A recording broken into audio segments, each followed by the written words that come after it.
अब मैं एक और कॉन्सेप्ट आपको डिबेंचर का, इश्यू ऑफ डिबेंचर्स का लेने जा रहा हूँ, जिसको कहते हैं लॉस को राइट ऑफ करना। मैंने आपको ये पढ़ाया हुआ है कि जब आप डिबेंचर्स इशू करते हैं, यहाँ पे मैं और बच्चे जो अभी ज्वाइन किए उनके लिए भी बता देता हूँ, उस पॉइंट्स को क्लियर कर देता हूँ। डिबेंचर्स के अंदर हम दो तरह की एंट्रीज करते हैं। एक होती इशू की एंट्री, डिबेंचर्स इशू करना, और डिबेंचर्स को हमको रिडम्पशन भी करना होता है। रिडम्पशन करने का मतलब होता है रिपेमेंट, डिबेंचर्स का हमें पेमेंट वापस से चुका दें। अब आप ये क्वेश्चन कह सकते हैं कि सर डिबेंचर के केस में ये स्पेशल ट्रीटमेंट क्यों? हमने शेयर्स में तो रिडम्पशन पढ़ा नहीं था कि पेमेंट करना होता है, डिबेंचर्स में क्यों? क्योंकि डिबेंचर्स जो होते हैं वो लोन होता है। डिबेंचर्स एक लायबिलिटी होती है, एक लायबिलिटी लोन है, और ये चूंकि लायबिलिटी है, लोन है, इसलिए आपको इसको वापस पेमेंट भी करना है। तो डिबेंचर्स के केस के अंदर आप डिबेंचर इशू जब करते हो तो आपको ये बताना पड़ता है उस समय कि आप वापस कब करोगे पैसा। आप किसी से लोन ले रहे हो तो आप बताओगे ना कि कब वापस करोगे, तो आपको बताना पड़ता है। आपकी बुक्स के अंदर डिबेंचर रिडम्पशन के भी क्वेश्चंस हैं, लेकिन ये आपके सिलेबस से एक्सक्लूड हो गया हिस्सा। ये पूरा का पूरा रिडम्पशन जो है एक्सक्लूडेड है आपके सिलेबस से, इसलिए हम रिडम्पशन की एंट्री नहीं पढ़ेंगे।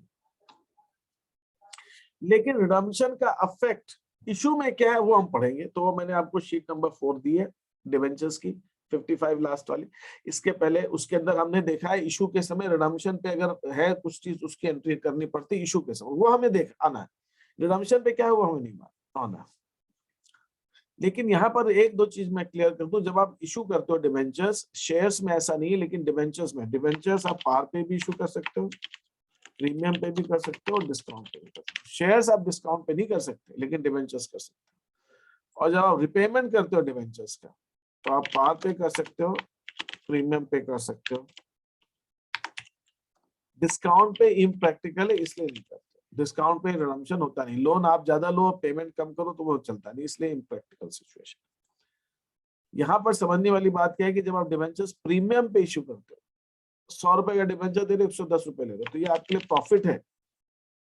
जब आप इशू कर रहे हो प्रीमियम पर, तो इशू जो प्रीमियम पर है वो आपके लिए प्रॉफिट है, और डिस्काउंट जब आप इशू कर रहे हो तो ये आपके लिए लॉस है।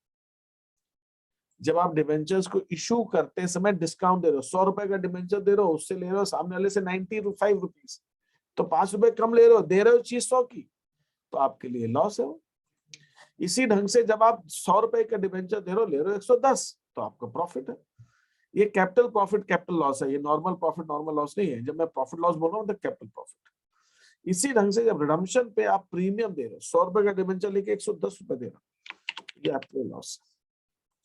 यहाँ पर ध्यान क्या देना है आपको कि प्रीमियम इशू पर तो प्रॉफिट है, लेकिन रिडम्पशन पर प्रीमियम लॉस है, और डिस्काउंट इशू पर लॉस है, और रिडम्पशन अगर कभी होता तो आपके लिए प्रॉफिट होता। तो सवाल उठता है, ये प्रॉफिट है तब तक तो कोई बात ही नहीं, लेकिन ये जो लॉस है, आपको लॉस हो रहा है, ये लॉस को आपको लॉस अकाउंट तो बंद करना पड़ेगा। प्रॉफिट कैपिटल प्रॉफिट है तो कैपिटल प्रॉफिट तो अलग ही रहेगा, वो अलग ही अकाउंट में जाएगा, लेकिन लॉस है तो लॉस को तो राइट ऑफ करना पड़ेगा। इसी ढंग से जो प्रीमियम रिडम्पशन पर ये भी लॉस है, इसको भी राइट ऑफ करना पड़ेगा। तो आपके दिमाग में एक क्वेश्चन हो सकता है, सर ये तो रिडम्पशन का लॉस है, अभी तो हम तो इशू ही पढ़ रहे हैं, तो जब हम इशू पढ़ रहे हैं तो रिडम्पशन के लॉस के लिए क्यों बात करेंगे? तो ये मैंने आपको उस शीट में बताया था कि जब आप इशू करते हो तो आपको मालूम है कि रिडम्पशन आप कैसे करोगे। तो आपको इशू के समय ये मालूम होता है कि रिडम्पशन पर आपको लॉस होने वाला है, और जब आपको मालूम है कि रिडम्पशन पे लॉस होने वाला है तो आप उसके लिए पहले से ही बरसात में छाता लेके चलते हैं। That is prudence principle. Prudence principle क्या कहता है, जब बारिश होने वाली दिख रहा है, अरे बादल गरज रहे हैं, तब तो मालूम ही है बारिश हो जाएगी, अभी आगे निकलेंगे आधे रास्ते जाएंगे पानी बरसाएगा, तो छाता लेके निकलोगे। और लेकिन मौसम बरसात का है तो भी छाता लेके निकलो, प्रूडेंस प्रिंसिपल ये कहता है। तो यहाँ तो पक्का मालूम है भाई, पक्का 100% बारिश होगी, पक्का मालूम है रिडम्पशन पे लॉस होगा, तो ये लॉस के लिए अभी से व्यवस्था करके चलते हैं। तो इसका मतलब ये हुआ कि इशू के समय हमें दो तरह के लॉस हो सकते हैं।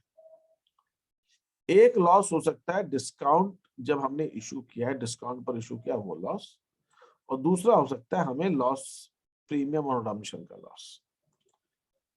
तो सवाल ये उठता है इसको राइट ऑफ कैसे करें, राइट ऑफ कैसे करें। पहले सिलेबस में पहले जो पैटर्न था राइट ऑफ करने का, वो 5 साल के डिबेंचर्स थे तो 5 साल में राइट ऑफ होते थे।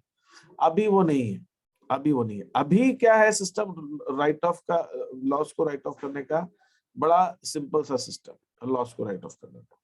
सिलेबस कहता है discount on issue of, discount और loss on issue of debentures to be written off in the year of debenture allotment from security premium, capital reserve, statement of profit in that order.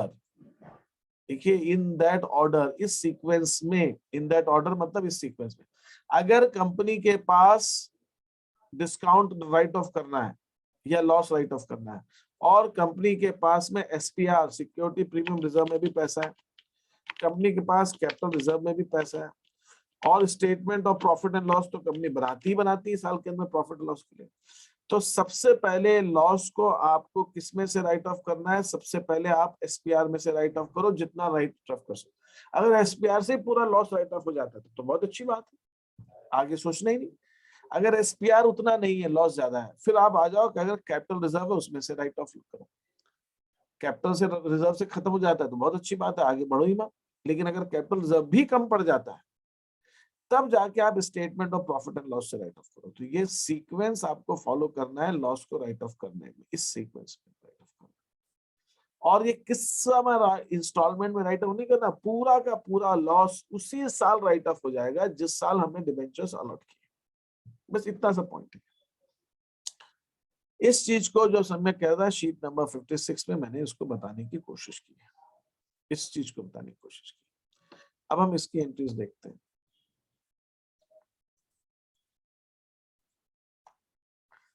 इस वाले questions की हम entries देखते हैं।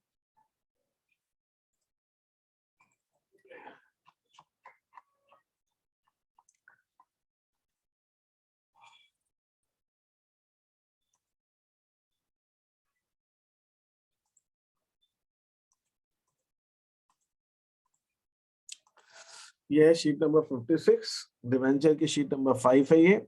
इसके अंदर loss right of के ऊपर बताया मैंने। तो हमारी लॉस को राइट ऑफ करने की एंट्री होगी क्या? हमारी एंट्री बनेगी ये, this is entry, security premium reserve, capital reserve, statement profit loss debit, जो भी डेबिट होना तो डिस्काउंट टू लॉस,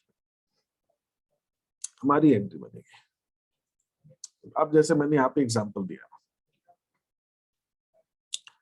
डिवेंचर्स है, रिडीमेबल है, ये इश्यू डिस्काउंट पे हुआ है और रिडम्पशन, द कंपनी को दो बार लॉस हो रहा है। इश्यू भी डिस्काउंट पे करे उसमें भी लॉस है और रिडम्पशन प्रीमियम पे उसमें भी लॉस हो रहा है। और क्वेश्चन में मैंने लिख दिया है, क्वेश्चन में मैंने लिख दिया है कि कंपनी के पास में कोई भी बैलेंस नहीं था, किसमें? एसपीआर में भी नहीं था और कैपिटल रिजर्व में भी नहीं था। तो कंपनी क्या करेगी, जब इशू करेगी तो इशू के समय ये एंट्री कर रही है, डिवेंचर एप्लीकेशन, डिस्काउंट और लॉस डेबिट किया। अब मैंने आपसे क्वेश्चन में पूछा लॉस को राइट ऑफ करने की, तो लॉस तो आप, जब आपके पास एसपीआर में भी कोई पैसा नहीं है, कैपिटल रिजर्व में भी नहीं है, तो आप किसमें से राइट ऑफ करोगे? Statement of profit and loss से राइट ऑफ करोगे। यहाँ पर एक चीज और है जो मैंने आपको उस समय जानबूझ के नहीं बताई, वो समझाने के लिए कि आपको क्लियर, आप अगर चाहें तो आप ये डिस्काउंट को भी लॉस में लिख सकते हो। तो ये डिस्काउंट अकाउंट के बजाय आप यहाँ पर लॉस को 15,000 ले लीजिए। मैंने ये जानबूझ के आपको इसलिए नहीं बताया था कि अगर आपको डिस्काउंट और लॉस अलग अलग लिखना आ जाएगा तो बाद में आप कंबाइन तो लिख ही लेंगे, मैं अभी बताऊंगा तो आप कंफ्यूज होंगे। तो मैं यहाँ पे 15,000 रुपए लिख सकता हूँ। 15,000 में क्या, 5,000 डिस्काउंट आ गया, 10,000 प्रीमियम का रिडम्पशन पे आ गया, पूरा लॉस। तो अगर मैं दोनों को एक ही अकाउंट में, दोनों को डिस्काउंट में नहीं लिख सकते लेकिन दोनों को लॉस में लिख सकते हैं, दोनों को लॉस में लिख सकते। और जब मैं दोनों को लॉस में लिख रहा हूं तो यहां पर फिर मुझे डिस्काउंट अकाउंट को ओपन करने की जरूरत नहीं है, मैं यहीं पर डिस्काउंट को 15,000 लिख सकता हूं। जब ये पॉइंट सम्यक नोट आए तो मैंने कहा नहीं अभी आप अलग लिखे, कब करने में फायदा है तो बता। तो बस ये एक फायदा है कि आपको राइट ऑफ में एक अकाउंट कम बनाना पड़ता है, लिखना कम पड़ता है, बस इतना फायदा, और कोई दिक्कत। इसलिए आप चाहो तो ये पूरा का पूरा लॉस जो है आप लॉस में लिख के एक एंट्री में कर सकते हो। अगर इश्यू पे डिस्काउंट है, रिडम्पशन पे प्रीमियम है, तो दोनों को लॉस में डेबिट किया जा सकता है। इसी ढंग से यहाँ पर भी ये सेकंड क्वेश्चन मैंने दिया है, इसको भी आप देखिए।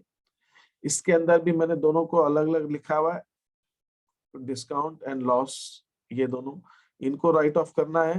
तो अब देखिए यहाँ पर अगर मेरे पास एक अकाउंट रहता है ना, तो एक अकाउंट में फायदा है, एक अकाउंट में मुझे फायदा है।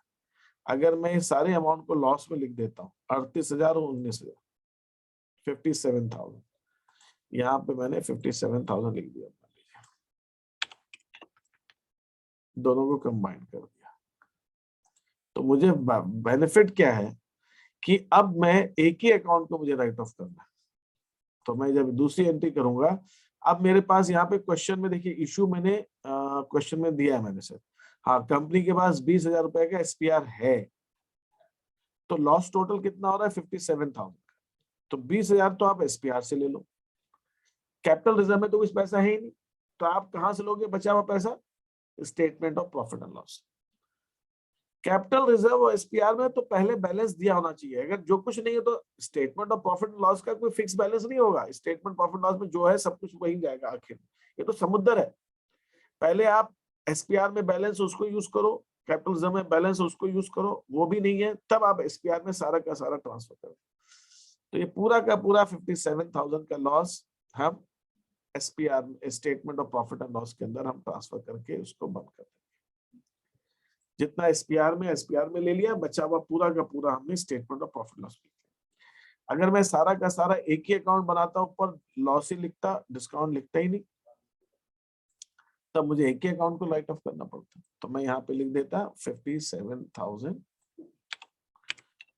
और डेबिट के अंदर मैं उनको एसपीआर से स्टेटमेंट से राइट ऑफ कर देता।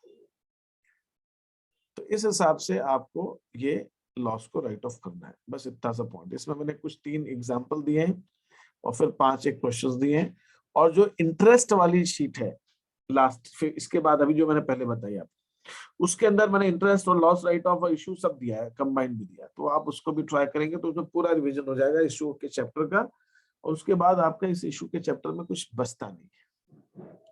अब आप बताइए, आपको इसमें से जो कुछ आज मैंने बताया, इसमें किसी में कोई डाउट हो, कुछ कंफ्यूजन हो तो पूछिए मेरे से। No sir.